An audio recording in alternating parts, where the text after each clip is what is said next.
আৰু ইয়াৰ লগতে এইবাৰ আমাৰ কাৰণে আনন্দৰ কথা যে অসমত NDA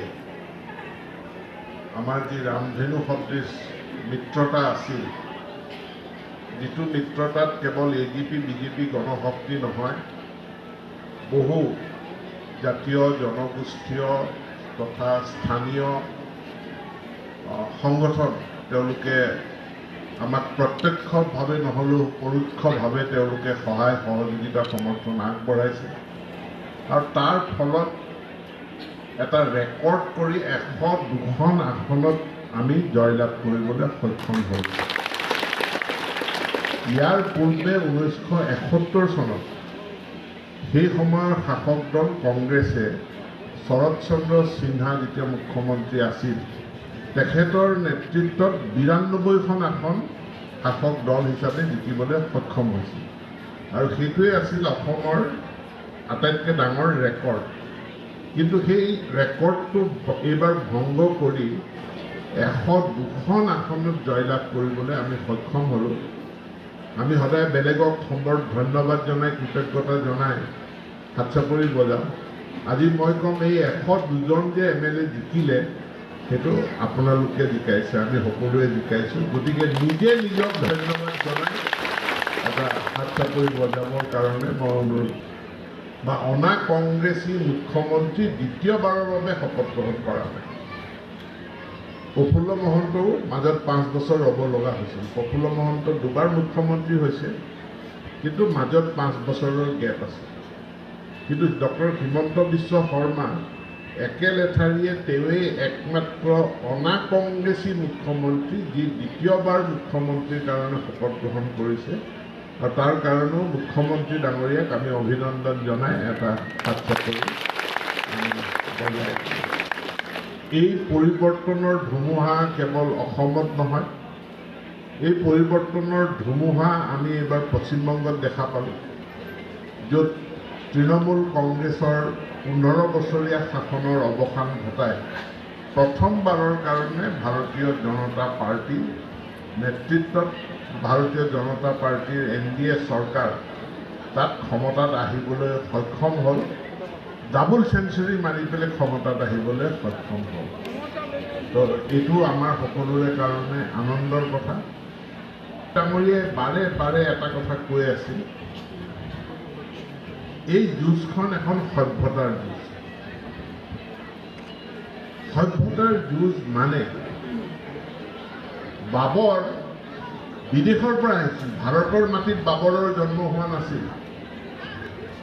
বাবৰে বাহিৰৰ পৰা আহি ভাৰতক আক্ৰমণ কৰি আমাৰ স্থানীয় হিন্দু ৰজাসকলক পৰাস্ত কৰি মোগল সাম্ৰাজ্য, মুছলিম সাম্ৰাজ্য ভাৰতত প্ৰতিষ্ঠা কৰিছিল। আৰু 300 বছৰ বাবৰৰ বংশধৰসকলে দিল্লী শাসন কৰিছিল। আৰু ইয়াৰ পাছত 7 সাগৰ 13 নদী পাৰ হৈ ব্ৰিটিছসকল আহিছে আৰু ইংৰাজসকলে 200 বছৰ ভাৰতবৰ্ষক শাসন কৰিছে। ভাৰতবৰ্ষ এক প্ৰাচীন সনাতনী সভ্যতা সংস্কৃতিৰ দেশ, কিন্তু 500 বছৰ 300 বছৰ মোগলে আৰু 200 বছৰ ব্ৰিটিছে শাসন কৰিছে। ইয়াৰ পাছত আজি নৰেন্দ্ৰ মোদীৰ নেতৃত্বত ভাৰতবৰ্ষত সনাতনী শক্তিৰ উত্থান হৈছে আৰু এই ভাৰতবৰ্ষৰ সনাতন শক্তিয়ে কেন্দ্ৰত মাত্ৰ 15টা বছৰ এতিয়ালৈকে শাসন কৰিছে আৰু অসমত মাত্ৰ 10টা বছৰ। 300 বছৰ মোগলৰ শাসন, 200 বছৰ ব্ৰিটিছৰ শাসনৰ বিপৰীতে এই সনাতনী শক্তিৰ শাসন মাত্ৰ 15 বছৰ ভাৰতবৰ্ষত আৰু অসমত মাত্ৰ 10 বছৰ। আৰু এই যুঁজখন 5টা বছৰৰ কাৰণে নহয়, এই যুঁজখন অনাগত 1000 বছৰৰ কাৰণে এইখন যুঁজ। আৰু সেইকাৰণে ইয়াক কোৱা হৈছে যে সভ্যতাৰ যুঁজ। এখন মোগল সভ্যতাৰ লগত সনাতন সভ্যতাৰ যুঁজ, সাম্ৰাজ্যবাদী ব্ৰিটিছ সভ্যতাৰ লগত ইংৰাজ সভ্যতাৰ লগত ভাৰতৰ সনাতন সভ্যতাৰ যুঁজ। কিয় আমি বাৰে বাৰে আগত হাৰোঁ? কাৰণ মুছলিম মোগল তেওঁলোকৰ জাত পাত নাই, তেওঁলোক এক। কিন্তু আমি ইয়াত বিভিন্ন জাতি জনগোষ্ঠীৰ নামত আমাৰ ভেদাভেদ হৈ আমি ইয়াত ভাগ ভাগ হৈ থাকোঁ। কিন্তু আমি এইটো চিন্তা নকৰোঁ যে বড়োসকলে দখনা পিন্ধে, বড়োসকলে গাহৰি খায়, তেওঁলোকৰ ভাষাটো বেলেগ। কিন্তু এইটো চিন্তা নকৰোঁ যে তেওঁলোকেও শিৱ পূজা কৰে। তেওঁলোকে বাথৌ পূজা যেতিয়া কৰে, বাথৌ পূজা শিৱ পূজাৰে অন্য এটা ৰূপ। মিচিঙৰ ভাষা বেলেগ, পোচাকটো বেলেগ, খাদ্য বেলেগ। কিন্তু ঘৰত ছোৱালীজনী বিয়া দি ওলাই দিওঁতেতো হৰি ৰাম কৰিয়ে উলিয়াই দিয়ে। তেওঁলোকেতো শংকৰী প্ৰথমতেই পূজা কাম কৰে, তেওঁলোকেতো দুৰ্গা পূজাত অংশগ্ৰহণ কৰে। প্ৰকৃতি পূজক যিমান আছে সকলো সনাতন। কোনোবা বৈষ্ণৱী শংকৰ সংঘ, কোনোবা বৈদিক বৈষ্ণৱ, কোনোবা কেৱলীয়া, কোনোবাই নিজক কয় ভাগৱতীয়া।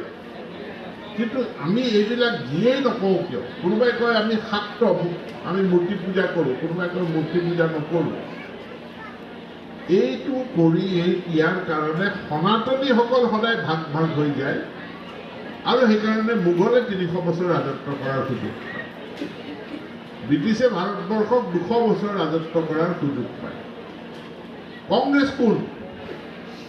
কংগ্ৰেছ সেই মোগল সভ্যতাৰ, ইংৰাজ সভ্যতাৰেই প্ৰতিনিধি। আৰু কংগ্ৰেছে সেইকাৰণে সদায় জাত পাত জাতিভেদ ইয়াক কংগ্ৰেছে সদায় জীয়াই ৰাখিছে। আৰু এতিয়াও ইলেকশ্যনত কংগ্ৰেছৰ হাতত অন্য কোনো ইছ্যু নাই।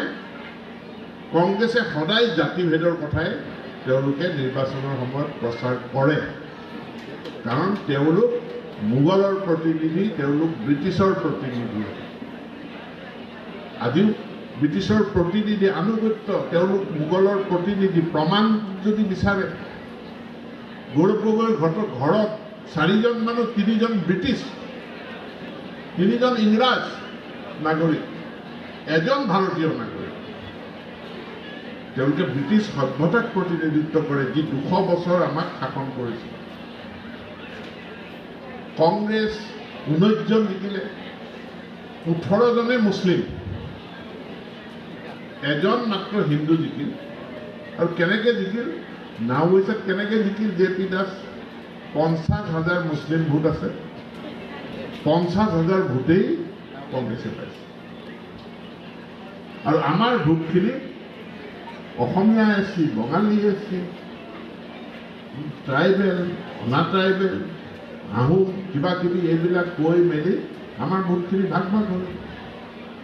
সমানে সমানে পালে কংগ্ৰেছে।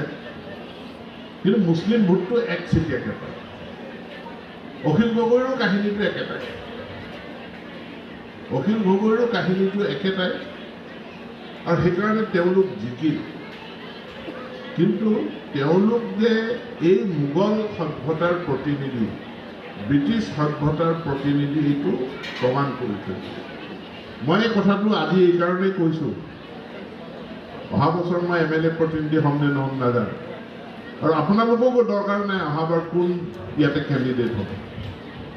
কিন্তু যোন কেণ্ডিডেট যোনেই নহওক, অহাবাৰো NDA জিকিব লাগিব, বাৰ বাৰ জিকিব লাগিব। কাৰণ এইটো সভ্যতাৰ যুগ।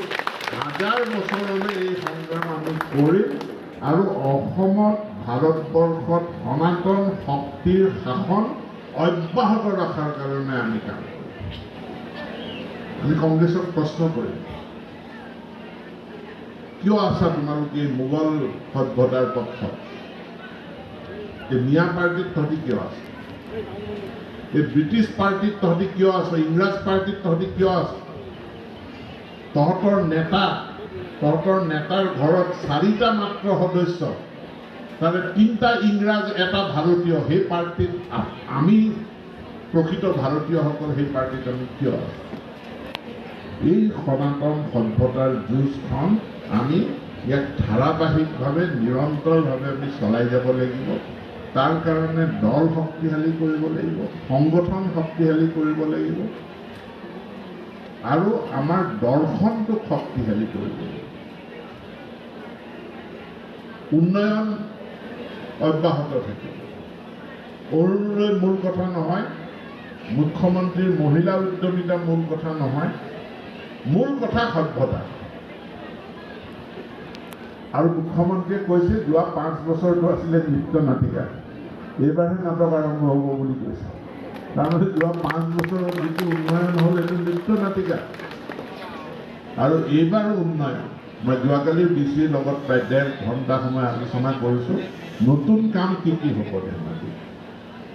গতিকে উন্নয়ন, অভূতপূৰ্ব উন্নয়ন হ'ব। এনেকুৱা কিছুমান কাম আপোনালোকে অসমত দেখিবলৈ পাব যিবিলাক আপোনালোকে সপোনতো ভবা নাছিল। আৰু ধেমাজি নগৰতো এনেকুৱা কিছুমান প্ৰজেক্ট দেখিবলৈ পাব যিবিলাক আপোনালোকে ভবাই নাই। উন্নয়নৰ কাৰণে চিন্তা কৰিব নালাগে, সভ্যতাৰ যুঁজখনক অব্যাহত ৰাখক। 5টা বছৰৰ কাৰণে নহয়, আহি থকা 1000টা বছৰৰ কাৰণে সনাতন শক্তি, সনাতন মানে যি ইয়াত সকলো সোমাই যায়। ইয়াত শাক্ত, বৈষ্ণৱ, দৌৰিপল, বাথৌ, বাইথৌ, যোনে যিমান বিশ্বাস কৰে সকলো সনাতন। যি প্ৰকৃতি পূজা কৰে সেই সনাতন। এই সকলো সনাতন শক্তিৰ সন্মিলিত শক্তি। 102টা আসন জিকিব পাৰিছোঁ একমাত্ৰ এই সনাতন শক্তিয়ে একেলগ হৈ ভোট দিছে। বিলাসীপাৰা সদায় বঙালী আৰু ৰাজবংশী কাজিয়া কৰে। বিলাসীপাৰা সদায় হাৰো আগতে। আৰু বঙালী কেন্দ্ৰত দিলে ৰাজবংশীয়ে ভোট নিদিয়ে, ৰাজবংশী কেন্দ্ৰত দিলে বঙালীয়ে ভোট নিদিয়ে। একেই সনাতন। কিন্তু এইবাৰ সেইবিলাক হোৱা নাই। এইবাৰ সকলোৱে একেলগে ভোট দিছে, 2000 ভোটত জিকি গৈছে একেলগে ভোটদান কৰাৰ কাৰণে। গতিকে এই সনাতন শক্তিৰ জয়যাত্ৰা, এই সনাতন শক্তিৰ জয়যাত্ৰাক আগুৱাই নিবলৈ সকলোকে আহ্বান জনাই আৰু মোক জয়যুক্ত কৰাৰ কাৰণে আপোনালোক সকলোৰে শ্ৰীচৰণত মোৰ প্ৰণিপাত জনাই, সেৱা জনাই মোৰ বক্তব্য সামৰণি।